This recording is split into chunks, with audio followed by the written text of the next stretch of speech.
अस्सलामुअलैकुम and good morning Pakistan. मैं हूं आपके साथ फातिमा अख्तर और आप देख रहे हैं मॉर्निंग स्पॉट, जिसमें हम आपको तमाम तर खबरें पहुंचाते हैं और जहां पर हम ये उम्मीद करते हैं कि आपके दिन का आगाज़ जो है वो अच्छा हुआ होगा, पॉजिटिविटी के साथ होगा। और इस प्रोग्राम का जो फॉर्मेट है, हम शुरू में एक अच्छी बात करते हैं ताकि इस अच्छी बात से किसी न किसी की ज़िंदगी में सुधार आए और अच्छी बात के आगाज़ के साथ ही जो आपके अंदर एक पॉजिटिविटी आती है, एक एनर्जी आती है, उस एनर्जी को बरकरार रखना पड़ता है। वो इसलिए क्योंकि सारा दिन काम करना पड़ता है और इतनी नेगेटिविटी, इतनी रेस की दुनिया में हमें चाहिए कि हम अच्छे दिन के आगाज़ के साथ अच्छी बातों पर मुस्कुराएं भी। और प्रोग्राम का फॉर्मेट है तो हम आपको बताते हैं कि अच्छी बात है क्या, और साथ ही साथ अच्छी बात के बाद हम आपको बताते हैं कि जो खबरें हैं दिन भर की, लाइफस्टाइल के हवाले से, सेहत के हवाले से, मौसम के हवाले से, इंटरनेशनली क्या चल रहा है, पाकिस्तान के अंदर क्या चल रहा है, और साथ ही साथ और जो हम आपको सैर करवाते हैं पूरे पाकिस्तान में, उसके साथ अच्छी अच्छी खबरों के साथ टिप्स भी देते हैं। तो मुस्कुराएं और दिन का आगाज़ करें और हमारे साथ जुड़ जाएं। अच्छा जी, अच्छी बात का आगाज़ करते हैं। ज़िंदगी में अक्सर हमने ये सुना है कि मेहनत से सब कुछ मुमकिन है, बिल्कुल ऐसा ही है, मगर मेहनत के साथ एक और चीज़ बहुत ज़रूरी है और वो है मुस्तकिल मिजाजी। जी हाँ, मुस्तकिल मिजाजी वो जज्बा है जो हमें मुश्किलात के बावजूद अपने मकसद की तरफ बढ़ने पर आमादा रखता है। ये बात बिल्कुल दुरुस्त है।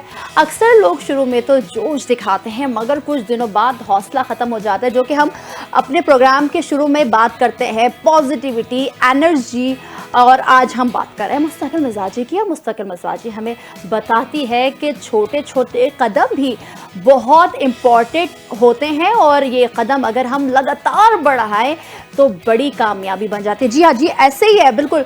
जब आपकी लाइफ में कोई गोल हो, कोई एम हो जिस पर आप चाहें कि हम इसका आगाज़ करते हैं, या ये मेरा टारगेट है, ये मेरा एम है, ये मेरे ड्रीम्स हैं, तो उसमें मुस्तकिल मिजाजी बहुत बड़ा रोल अदा करती है। मुस्तकिल मिजाजी कामयाबी की बुनियाद है। मुस्तकिल मिजाजी ही हमें नाउम्मीदी के बावजूद कोशिश जारी रखने की हिम्मत देती है। जो बात मैं हमेशा अपने प्रोग्राम में शुरू में करती हूँ कि भाई पॉजिटिविटी बहुत ज़रूरी है, और इसके साथ ही पॉजिटिविटी के साथ मुस्तकिल मिजाजी के एक काम अगर आप कर रहे हैं और उसके बाद आपने बोला कि नहीं अभी तो ये काम हो नहीं रहा, अभी तो ये काम बन नहीं रहा, हर्डल्स आ रही हैं। देखिए, हर्डल्स तो हर काम में आएगी। अल्लाह ताला भी कहते हैं कि आप अपनी एक कदम आप बढ़ाएंगे, मैं पीछे से उसको पुश करूँगा। और अल्हम्दुलिल्लाह बीइंग अ मुस्लिम, हमारे इस्लाम में भी है कि भाई हरकत में बरकत है और हर काम शुरू करें तो अच्छे से करें, बिस्मिल्लाह पढ़ के करें, दुआ के साथ करें। और जो मुस्तकिल मिजाजी, जो कि हमारी आज की अच्छी बात है, उसी पर हम बता रहे हैं कि भाई मुस्तकिल मिजाजी ज़रूरी है पॉजिटिविटी के साथ। इसके अलावा मुस्तकिल मिजाजी खुद एतमादी भी बढ़ाती है। अच्छा देखिए, एक चीज़ अगर हम उसके बारे में सोच लें, मुस्तकिल मिजाजी के बारे में सोच लें, हमें एनर्जी की ज़रूरत है, पॉजिटिविटी एनर्जी की ज़रूरत है। हमारे अतराफ जो लोग हैं, फ्रेंड्स हैं, फैमिलीज़ हैं, कलीग्स हैं, उनका साथ बहुत ज़रूरी है। इसके अलावा जो मुस्तकिल मिजाजी खुद एतमादी भी बढ़ाती है ना, कॉन्फिडेंस, खुद एतमादी कॉन्फिडेंस की बात हो रही है कि अगर आप सोच लें कि भाई मुझ में ये क्वालिटी नहीं है या मुझ में ये कॉन्फिडेंस नहीं है तो मैं ये कर नहीं सकता। अक्सर हम ये सुन रहे होते हैं ना कि भाई मैं कोई काम करना चाह रही हूँ या मैं अपने बारे में कुछ करना चाह रही हूँ, तो मगर मुझे इसमें ना कॉन्फिडेंस नहीं आ रहा। हम अपने फ्रेंड्स से भी शेयर कर रहे होते हैं, समटाइम्स अपनी फैमिली के साथ, माँ बाप बहन भाइयों के साथ शेयर कर रहे होते हैं, या हम किसी ऑफिस में मौजूद कलीग से भी कर रहे होते हैं, तो वो कहते हैं नहीं you can do, you have confidence. तो वो कॉन्फिडेंस भी बहुत बहुत ज़रूरी है।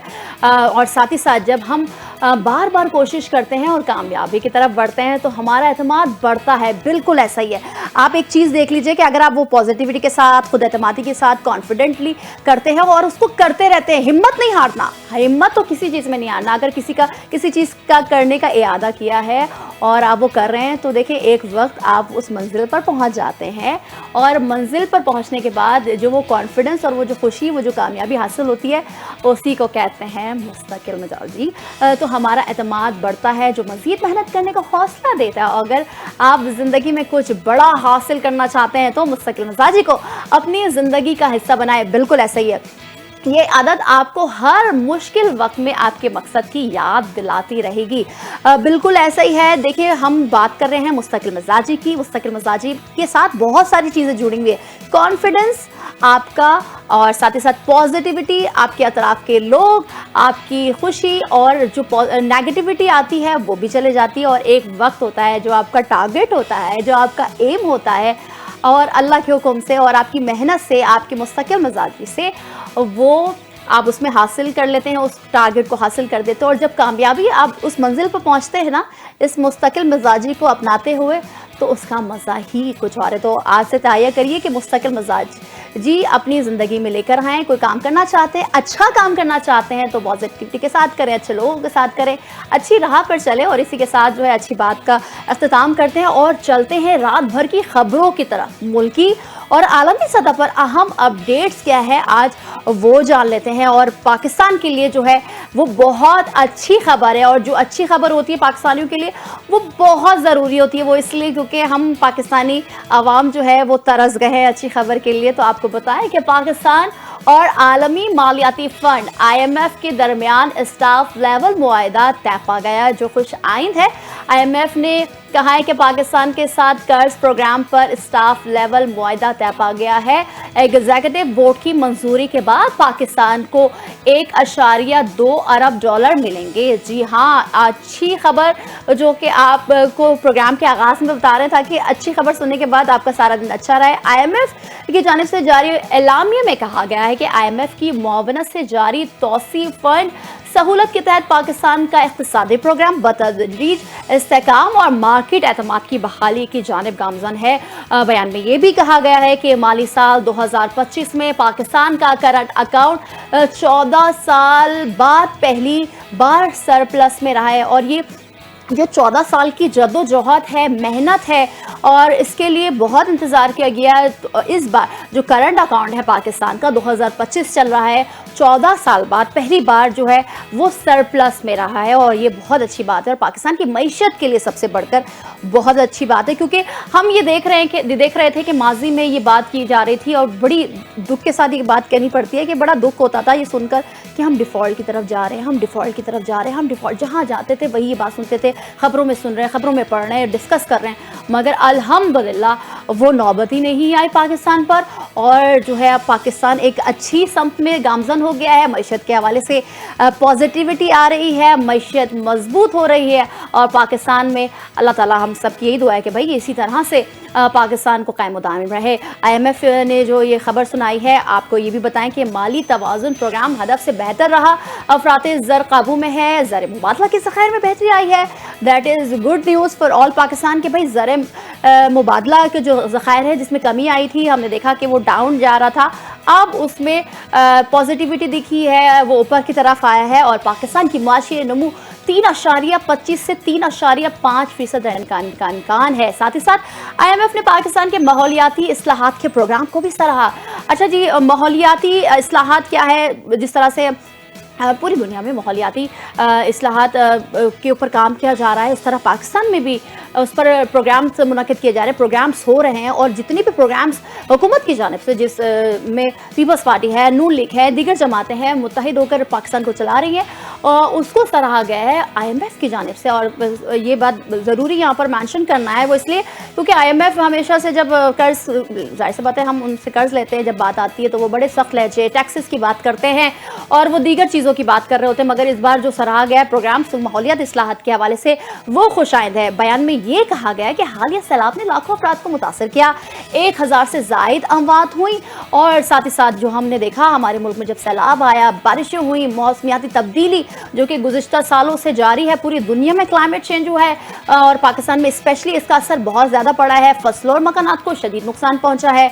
IMF ने अपने बयान में इस चीज़ का जिक्र भी किया कि भाई पाकिस्तान में इतने ज़्यादा माहौलियाती तब्दीली हुई है जिससे बारिशें बहुत हुई हैं। फिर साथ ही साथ हमारे भारत ने जो पानी छोड़ा, उसके बाद फ्लड की सिचुएशन रही, मकानात को नुकसान पहुंचा, फसलों को नुकसान पहुंचा। अब IMF हमारी जितने भी प्रोग्राम्स इसके तहत चल रहे हैं उसकी तारीफ भी कर रहा है। और अच्छी खबर ये भी है कि IMF ने एलामी में कहा है कि माहौलियाती ख़तरात से निपटने के लिए जामे इस्लाहात और पॉलिसियों पर तसलसल के साथ अमल दरामद ज़रूरी है। ठीक है, जो कोई भी काम होता है, कोई भी पॉलिसीज़ मुल्क की होती है, जो कि इंटरनेशनली इस पर बात होती है, मीटिंग्स होती हैं, पहले तो हमें बहुत ज़्यादा उसका नेगेटिविटी इम्पैक्ट उठाना पड़ता है। ज़ाहिर से पता है टैक्स की मद में IMF हमेशा हम पर टैक्स की बौछार करता है, मगर जो आज की अच्छी खबर जो हम आपको बता रहे हैं कि मईशत बेहतरी की तरफ जा रहा है, अच्छे समत में जा रहा है। साथ ही साथ माहौलियाती तब्दीली जो कि पूरे दुनिया में हम देख रहे हैं कि क्लाइमेट चेंज हुआ है, उसका असर पाकिस्तान पर ज़्यादा और साथ ही साथ इस्लाहात और पॉलिसी पर तसलसल के साथ अमल दरामद करने पर जो जोर दिया है IMF की जानिब से, अब हमें ये देखना होगा कि पाकिस्तान की हुकूमत को देखना होगा, स्टेट ने देखना होगा कि वो किस तरह से इस तमाम तर पॉलिसियों पर काम करते हैं, किस तरह से हमें माहौलियाती ख़तरा से भी बचाते हैं। क्योंकि ये बात कही गई है कि भाई 2030 तक जो क्लाइमेट चेंज का असर है वो बहुत ज़्यादा हो जाएगा, स्पेशली एशिया की कंट्रीज़ में, जिसमें हम अगर बात कर लें इंडिया, पाकिस्तान, बांग्लादेश, अफगानिस्तान और इस तरह के जितने भी एशिया के कंट्रीज़ हैं, उस खत्ते पर क्लाइमेट चेंज का असर ज़्यादा होगा। मगर जाहिर सी बात है, अब अल्लाह ताला हमारे साथ मौजूद है। हम एक बीइंग मुस्लिम, हम ये बात कर रहे होते हैं कि भाई हम जो है मुश्किलात से निकल रहे हैं और हमें मुश्किलात से निकाला जा रहा है। जी, अच्छी खबर तो सुना दी। अब हम बात कर रहे होते हैं खैबर पख्तूनख्वा की, जिसके ज़िला कुर्रम में अफगान तालिबान और फितनाउल खवारिज ने एक बार फिर बिला स्टाइल फायरिंग की है। जी हाँ, गुज़िश्ता रोज़ अफगान तालिबान जो हैं और फितनाउल खवारिज जो कि ताने बाने इंडिया से, भारत से मिलते हैं और स्पॉन्सर्ड ये जो टेररिस्ट है उसने एक बार फिर बिला इख्तियार फायरिंग की है और खिलाफ वर्जी की है बॉर्डर्स की, जिसका पाक फौज ने भरपूर और शदीद जवाब दिया है। बिल्कुल, पाक फौज जिंदाबाद और अफवाज पाकिस्तान जो है हर बॉर्डर्स पर, जहां अगर हम इंडिया की बात करें, हम अफगानिस्तान की बात करें या हमें पड़ोसी ममालिक में, वो फोकस है कि भाई हमारे मुल्क पर कोई आँच ना आए। अगर कोई हमारे मुल्क पर कोई मैली आँख से देखेगा तो उसका भरपूर जवाब दिया जाएगा। और ऐसा ही गुज़िश्ता दिनों हमने देखा कि जब अफ़गानिस्तान में अफ़गान तालिबान और जो फितनाउल खवारिज जो कि चाहता है कि पाकिस्तान को तबाह बर्बाद करे, अल्लाह ना करे ऐसा हो, और जो बिला स्टाइल फायरिंग होती है उसका भरपूर जवाब दिया जा रहा है। सिक्योरिटी ज़राई का कहना है कि अफगान तालिबान की कई पोस्टें और टैंक पोजीशंस तबाह कर दी है। पाक फौज की फायरिंग से तालिबान पोस्टों को शदीद नुकसान पहुंचा है और अफगान तालिबान की पोस्टों पर आग भड़क उठी। जी हाँ, भरपूर और मौखर और कार्रवाई की जा रही है अफवाज पाकिस्तान की जानिब से, क्योंकि गुज़िश्ता दिनों हमने देखा कि तकरीबन 2 दिन ये सिलसिला रहा। फिर उसके बाद अफगानिस्तान की जानिब से ये भी कहा गया कि भाई सीज़ फायर कर लें और हम दरख्वास्त करते हैं पाकिस्तान को कि भाई बस रोक दिया जाए, अब हमारा बहुत नुकसान हो गया। मगर फिर उसके बाद गुज़िश्ता रोज़ ऐसा एक वाक़या फिर से पेश आया कि अफ़गान तालिबान और जो फितनाउल खवारिज हैं उसकी जानिब से फिर से खिलाफ वर्जी की गई और बॉर्डर्स पे बिलाश्कार फायरिंग की गई। अच्छा जी, सिक्योरिटी ज़राए के मुताबिक कुर्रम सेक्टर में अफगान तालिबान की पोस्ट और टैंक पोजीशन तबाह कर दी गई। ये मुख्तलिफ पोस्ट हैं जिन पर ये गुज़िश्ता रोज़ लड़ाई हुई और जो तबाही के मनाजिर हम स्क्रीन पर आपको दिखा रहे हैं, ये अल्हम्दुलिल्लाह हमारी अफवाज पाकिस्तान की जानिब से उनके पोस्टों को निशाना बनाया गया। और आप देख सकते हैं वाज़ेह तौर पर फुटेजेस में कि ये फुटेजेस गवाह दे रही है कि हम किस तरह से चौकन्ना बैठे हैं और अगर कोई पाकिस्तान की तरफ देखेगा और गलत इरादे से देखेगा और हमें नुकसान पहुंचाने की कोशिश करेगा तो फिर ऐसा ही हाल होगा। जी हाँ, अफगान तालिबान अपनी मुताद्दिद लाशें पोस्ट पर छोड़कर फरार हो गए। जैसे कि इससे कबल जो हमला किया गया था पाकिस्तान की पोस्ट बॉर्डर्स पर, उसमें भी हमने ये मनाजिर देखे थे। तो और गुज़िश्ता रोज़ भी यही हुआ कि भाई वो लाशें पोस्ट पर छोड़कर फरार हो जाते हैं, भाग जाते हैं। और सिक्योरिटी ज़राए का कहना है कि 1 घंटे के दौरान अफगान तालिबान की 34 टैंक पोजीशन शमशाद पोस्ट तबाह हो गई है। अच्छा जी, ये फैक्ट एंड फिगर्स जो है हमारी अफवाज पाकिस्तान बताती है वो ज़रूरी है ताकि दुनिया को ये पैगाम जाए कि सिर्फ हम हमला नहीं कर रहे, और हम हमला नहीं कर रहे, सिर्फ हम बता रहे हैं कि कितना हमने नुकसान किया। पाक फौज की अहम कार्रवाई में फितनाउल खवारिज के अहम कमांडर की हलाकत की इत्तलात है। सिक्योरिटी ज़राए के मुताबिक फौज में 5वें टैंक पोजीशन नागर सर पोस्ट में भी टैंकों को तबाह कर दिया गया, जहां तालिबान और फितनाउल खवारिज के मुतादिद कारिंदे हलाक हो गए, जबकि तुर्कमान जई टॉप पर 6ठा टैंक बमा अमला तबाह कर दिया गया है। और हम यही उम्मीद करते हैं कि भाई अब हमारे पाकिस्तान को कोई जो नुकसान नहीं पहुंचेगा। जी हाँ, आगे बढ़ते हैं और आपको बताते हैं कि वजारत खारजा में गैर मुल्की सफ़ीरों को पाक अफगान सरहदी सूरत हाल पर जामे ब्रीफिंग दी गई है। तर्जुमान दफ्तर खारजा की जानिब से जारी बयान के मुताबिक सेक्रेटरी खारजा आमना बलोच ने पाकिस्तान के जायज़ सिक्योरिटी खदशात को उजागर किया है। जी ये जो बात हो रही है ना कि भाई किस तरह से हम पर हमले किए जा रहे हैं, वो भी स्पॉन्सर्ड और ताने बाने जो भारत से मिलते हैं उनकी जानिब से, फितना उल खवारिज और अफगान तालिबान की जानिब से, और जो वजारत खारजा जो है वो गैर मुल्की सफ़ीरों को पाक अफगान सूरत हाल पर उन्होंने एक अच्छी, एक बड़ी ज़बरदस्त ब्रीफिंग दी गई है। और उसमें ये बताया गया कि बयान के मुताबिक सेक्रेटरी खारजा आमना बलोच ने पाकिस्तान के जायज़ सिक्योरिटी खदशात को भी उजागर किया। तर्जुमान दफ्तर खारजा ने बताया कि सेक्रेटरी खारजा ने ब्रीफिंग के दौरान इलाकाई सालमियत और कौमी सलामती के तहफ़्फ़ुज़ के गैर मुतज़लज़िल अज़्म का इजहार किया है।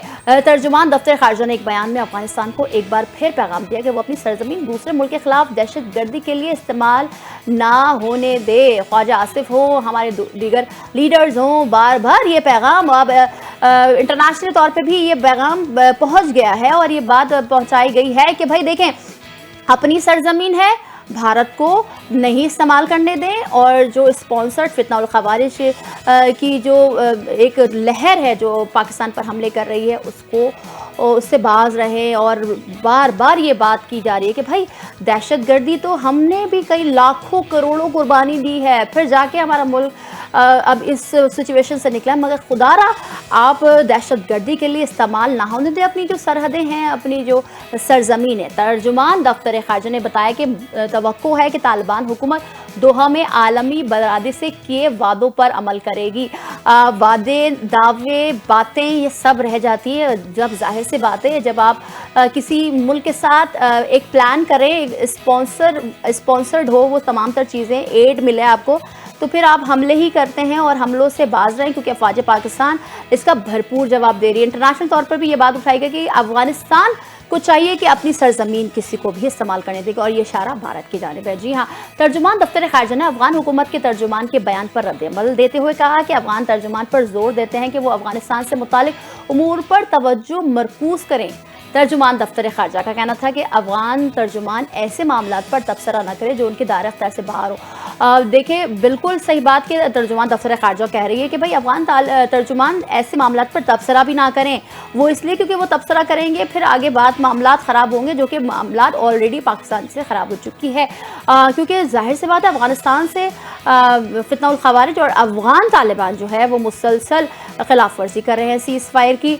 और साथ ही साथ हम ये देख रहे हैं कि बार बार ये पैगाम वाज़ेह तौर पर पहुंचाया जा रहा है कि भाई खुदारा आप इस तमाम तर चीज़ों से बाज रहें और अपना जो काम है वो करें, हमसे ना भिड़ें, वरना उसका नुकसान आप उठाएंगे। आगे बढ़ते हैं और फिर आपको कुछ मुल्की न्यूज़ सुनाते हैं, और जो इम्पोर्टेंट जो मामला है, मैटर है वज़ीर आला खैबर पख्तूनख्वा का, वो तुल पकड़ गया है। जी हाँ, नौ मुंतखब वज़ीर आला खैबर पख्तूनख्वा की हल्फ बर्दारी का मामला chief justice Peshawar high court ने महफूज फैसला सुना दिया गया। और ये फैसला अब हम आपको सुनाते हैं कि गवर्नर खैबर पख्तूनख्वा को आज शाम 4 बजे हल्फ लेने का हुक्म।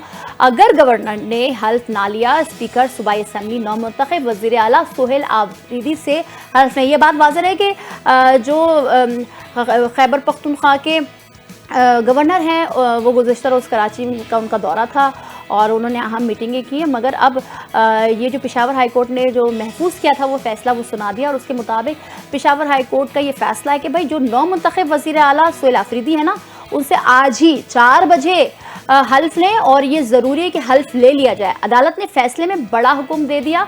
अदालत ने कहा कि गवर्नर खैबर पख्तूनख्वा नौ मुंतखब वज़ीर आला सोहेल आफरीदी से आज दोपहर 4 बजे हल्फ लें।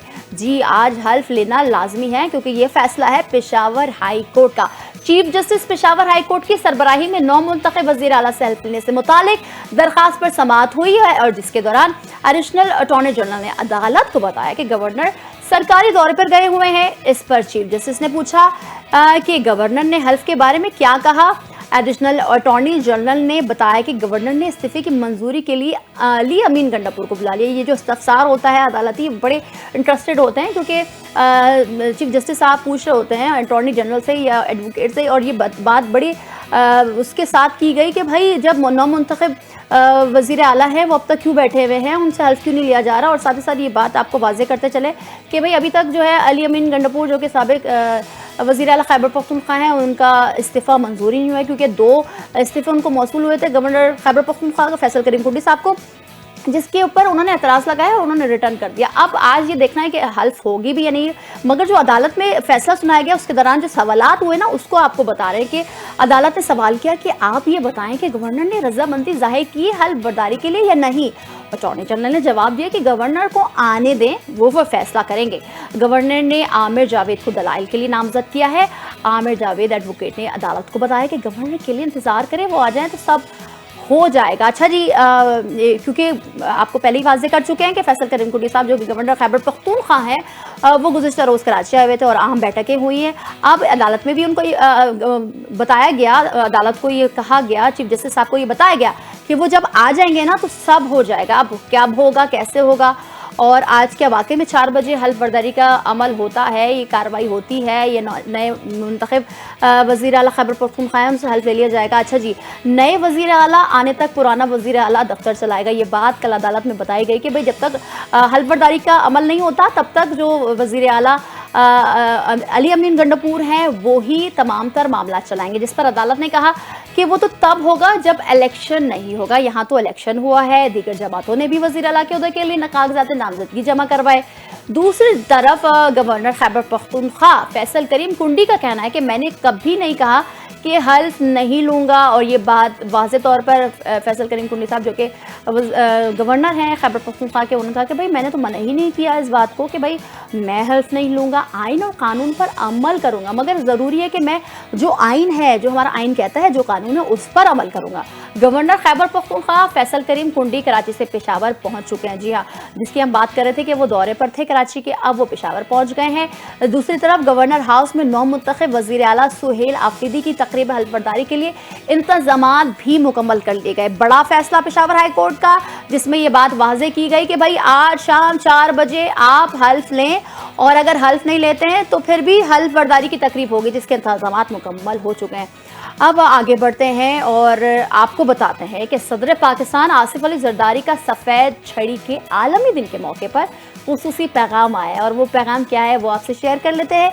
कहा कि बसारत से महरूम अफराद की खुद मुख्तारी, मसावत और वकार का तहफ़्फ़ुज़ हुकूमत की अव्वलीन तरजीह है। जी हाँ, और वो कहते हैं कि सफ़ेद छड़ी सिर्फ एक आला नहीं बल्कि हिम्मत, एतमाद और खुद इनसारी की अलामत है। सदर मुमलिकत ने जोर दिया कि एक जामे, मसावी और बाहिमी ताउन पर मुबनी मुआशरा ही तरक्की याफ्ता कौम की पहचान होता है। बिल्कुल सही बात कि भाई जब हम हर फैक्टर्स में हर अमल को अच्छे से करेंगे, और उन्होंने ये जोर भी दिया है कि भाई माशरा तभी तरक्की करेगा जब कौम की पहचान एक अच्छे कौम से होगी। और जो सफ़ेद छड़ी का आलमी दिन है उस पर उन्होंने कहा कि भाई ये सिर्फ सफ़ेद छड़ी नहीं, ये पहचान है पॉजिटिविटी की।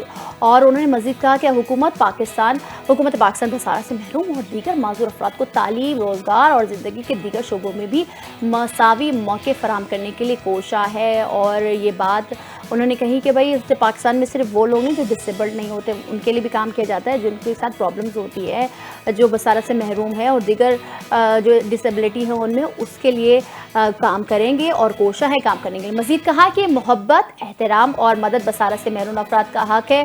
सफ़ेद छड़ी माजूरी की नहीं, वकार और मसावत की नुमाइंदा है। सदर जरदारी ने अक़वाम मुत्तहिदा में पाकिस्तानी सिफारतकार साइमन सलीम का बतौर रोशन मिसाल खुसूसी तौर पर जिक्र किया और कहा कि उन्होंने बसारत से महरूमी के बावजूद अपनी जहानत, मेहनत और अज़म से दुनिया भर में पाकिस्तान का नाम रोशन किया है। जी हाँ, हम बात कर रहे हैं हमारे सदर आसिफ अली जरदारी साहब की, जिन्होंने सफ़ेद छड़ी जो कि डिसेबल्ड, जो कि बसारत से महरूम होते हैं, उसका आलमी दिन, उसके मौके पर एक अच्छा, खूबसूरत और मुस्बत पैगाम दिया गया कि भाई पाकिस्तान में हर शोबे पर काम होता है, हर अफराद के बारे में सोचा जाता है।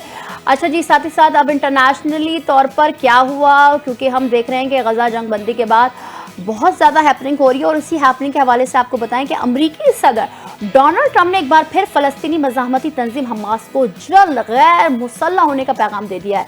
अब जबकि जंगबंदी हो गई है, अमन हो गया, अब सदर डोनाल्ड ट्रंप की जानिब से ये एक बार फिर जो तंजीम है, फ़लस्तीन मज़ामती तंजीम हमास को जल्द गैर मुसल्लह होने का पैगाम दे दिया गया है। और अमरीकी सदर ने व्हाइट हाउस में अर्जेंटीना के सदर से मुलाकात के बाद सहाफ़ियों से गुफ्तगू करते हुए कहा कि हमास से अमरीका के आला सतह के हुकाम ने बात की है। हमास ने बताया वो गैर मुसल्लह हो जाएंगे, अगर वो नहीं होते तो हम कर देंगे। अच्छा जी, जो 20 नुकाती एजेंडे पर दस्तखत हुए, सीज़फायर हुआ, अमन हुआ, अब हम देख रहे हैं कि गज़ा में बहाली का काम जारी है और हमास की जानिब से भी जो कैदी थे, इसराइली कैदी थे और जो कि दुनिया से जा चुके थे, उनकी भी वापसी का अमल जारी है। अपने साथ साथ गज़ा में नॉर्मल रूटीन जो कि एक आम जिंदगी होती है इंसानों के लिए, उसको बहाल करने के लिए भी काम तेज़ी से जारी है, मलबे उठाए जा रहे हैं। मगर एक इम्पॉर्टेंट पैगाम जो कि डोनाल्ड ट्रंप ने हमास को कहा है कि भाई वो गैर मुसल्लह हो जाएं जल्द से जल्द। अगर वो ऐसा नहीं करेंगे ना तो फिर हम कर देंगे और हमें देर नहीं लगेगी इस बात की। अच्छा जी, हमास ने बताया कि वो गैर मुसल्लह हो जाएंगे, अगर वो नहीं होते तो हम कर देंगे। तो बिल्कुल वाज़ेह पैगाम तो दे दिया है उन्होंने। सदर डोनाल्ड ट्रंप ने खबरदार किया है कि अगर हमास ने मुआहदे पर अमल ना किया तो वाशिंगटन खुद इक़दाम करेगा। उन्होंने कहा कि हमास को गैर मुसल्लह करना तेज़ी से और मुमकिन तौर पर ताकत के इस्तेमाल से होगा। अमरीकी सदर ने इससे कबल भी हमास को धमकी देते हुए कहा था कि अगर हमास ने इक़्तिदार ना छोड़ा तो इसे सफ़े हस्ती से मिटा दिया जाएगा। एक रोज़ कबल इसराइली वज़ीर-ए-आज़म नेतन्याहू ने भी गज़ा में जंग बंदी के बावजूद हट दर्मी से बयान दिया कि वो गज़ा में फ़ौजी कार्रवाई अभी ख़त्म नहीं हुई और ना ख़त्म हो सकती है। नेतन्याहू का कौम से खिताब करते हुए कहना था कि इसराइल को अभी बड़े सिक्योरिटी चैलेंजेस का सामना है। जी हाँ, ये तो बात हो गई इंटरनेशनली जो कि बहुत हम देख रहे हैं कि सब एक्टिव नज़र आ रहे हैं। मगर अब हम बात कर लेते हैं मौसम की। कैसा मौसम है? क्या मौसम जल्दी से उस कंडीशन में आ जाएगा जिसको हम सर्दी कहते हैं? क्या है वेदर अपडेट, वो आपको बता देते हैं। मुल्क भर में मौसम की सूरत हाल में तब्दीली जारी है। महकमा मौसमियात के मुताबिक आज के रोज़ पाकिस्तान के बेशतर इलाकों में मौसम खुश्क और मुतदिल रहेगा। ताहम शुमाली इलाकों में ठंडी हवाओं के बायस सर्दी की शिद्दत में इजाफा रिकॉर्ड किया गया है।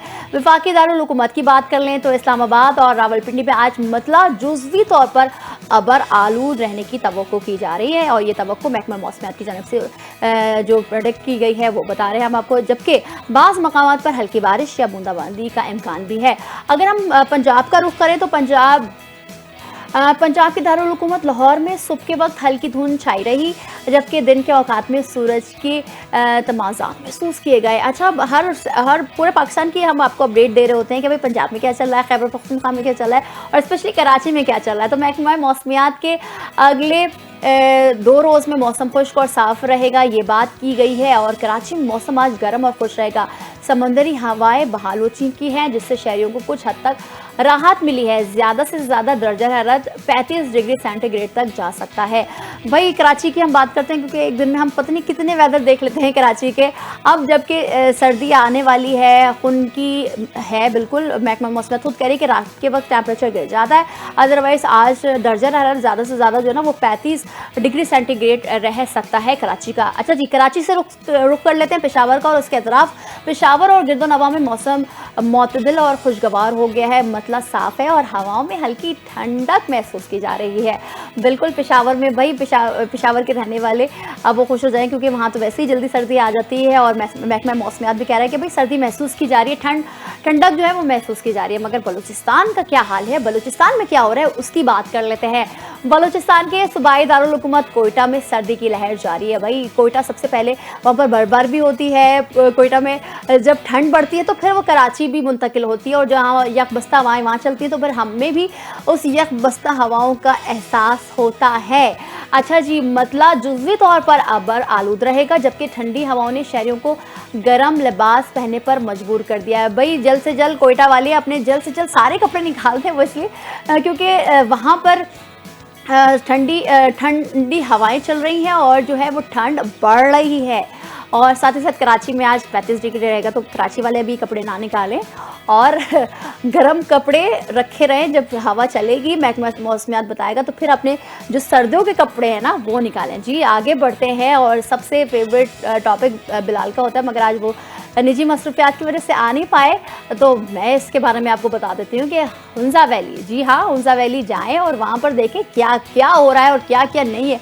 कुदरत के मनाजिर जो है ना वो आप खुद महसूस करें। तसव्वुर करें एक ऐसी वादी जहाँ पहाड़ आसमान को छू रहे हों, जहाँ बर्फपोश चोटियों की चमक सूरज की पहली किरणों से संवर रही हो। क्या हो रहा है, कैसा है हुंजा वैली, ये आपको दिखाते हैं एक रिपोर्ट में। तसव्वुर करें एक ऐसी वादी जहां पहाड़ आसमां को छू रहे हों, जहां बर्फपोश चोटियों की चमक सूरज की पहली किरणों से संवर रही हो, जहां वक्त भी कुछ लम्हों के लिए थम जाए और फितरत की खूबसूरती आपको अपने सहर में जकड़ ले। वही है वादी हुंजा, पाकिस्तान के शुमाली इलाका जात का वो अनमोल इलाका जो सदियों की कहानियां अपने सीने में छुपाए बैठा है। ये वादी कुदरत की वो नेमत है जो हर कदम पर हैरत के पहलू खोलती है। तारीखी गुजरगाहों से लेकर बुलंद चोटियों तक हर मंजर एक दास्तान सुनाता है। वादी हुंजा एक ऐसा जौहर है जो हर सयाह के दिल में बस जाता है। ये वादी सिर्फ जमीन का एक टुकड़ा नहीं, बल्कि तारीख की गहराइयों से निकले हुए किस्से और कहानियों का घर है। 18वीं सदी के चीनी मौलिकीन ने उसे कम्बोजा कहा। गिलगित बल्तिस्तान का ये इलाका सदियों से अपनी मुनफरिद सकाफत और खूबसूरती के लिए जाना जाता है। आज ये वादी गिलगित बल्तिस्तान का एक अहम जिला है, जहां तारीख और जदीदियत एक साथ बसते हैं। वादी हुंजा सतह समंदर से तकरीबन 2500 मीटर की बुलंदी पर वाक़ है। इस्लामाबाद से तकरीबन 700 किलोमीटर के फासले पर शाहराह कराकरम के किनारे है। यहाँ पहुँचने के दो अहम रास्ते हैं, एक गिलगित से और दूसरा मानसेरा से है, जो कुदरती मनाजिर से भरपूर है। हुंजा की तारीख में मीर ऑफ हुंजा का नाम खास अहमियत रखता है। ये एक ऐसा हुक्मरान जिसकी कहानियाँ आज भी यहाँ की गलियों में सुनाई जाती हैं। तारीखी किले जैसे बलतित किला और अलतत किला इस वादी की सदियों पुरानी दास्तानों की जिंदा तस्वीरें हैं। हुंजा के लोग बदुश्की, वाक़ी और शीना जुबानें बोलते हैं। ये वादी सिर्फ खूबसूरती की वजह से नहीं, बल्कि अपनी सकाफत, मेहमान नवाजी और रिवायात की वजह से भी मुनफरिद है।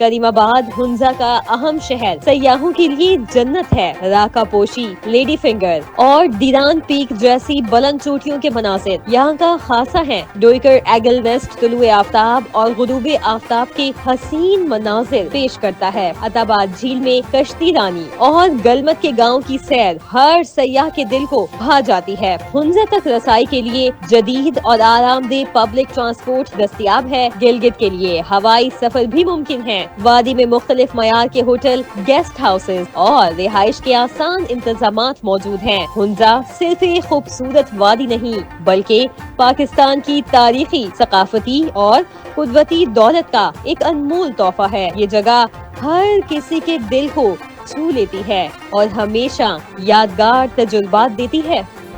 जी हुंजा जाएं और वहाँ के मनाजिर जो है लुत्फ अंदोज़ हुए उससे, और वहाँ के जो रिवायती खाने उससे भी लुत्फ अंदोज़ हो। अच्छा जी, वेदर चेंज हो रहा है, इस वेदर में क्या खाया जाए, किस तरह खाया जाए और कितना खाया जाए और कब खाया जाए, ये सब आपको बताएंगे हमारी नेक्स्ट सेगमेंट में। और मिलते हैं एक ब्रेक के बाद, हमारे साथ रहिए।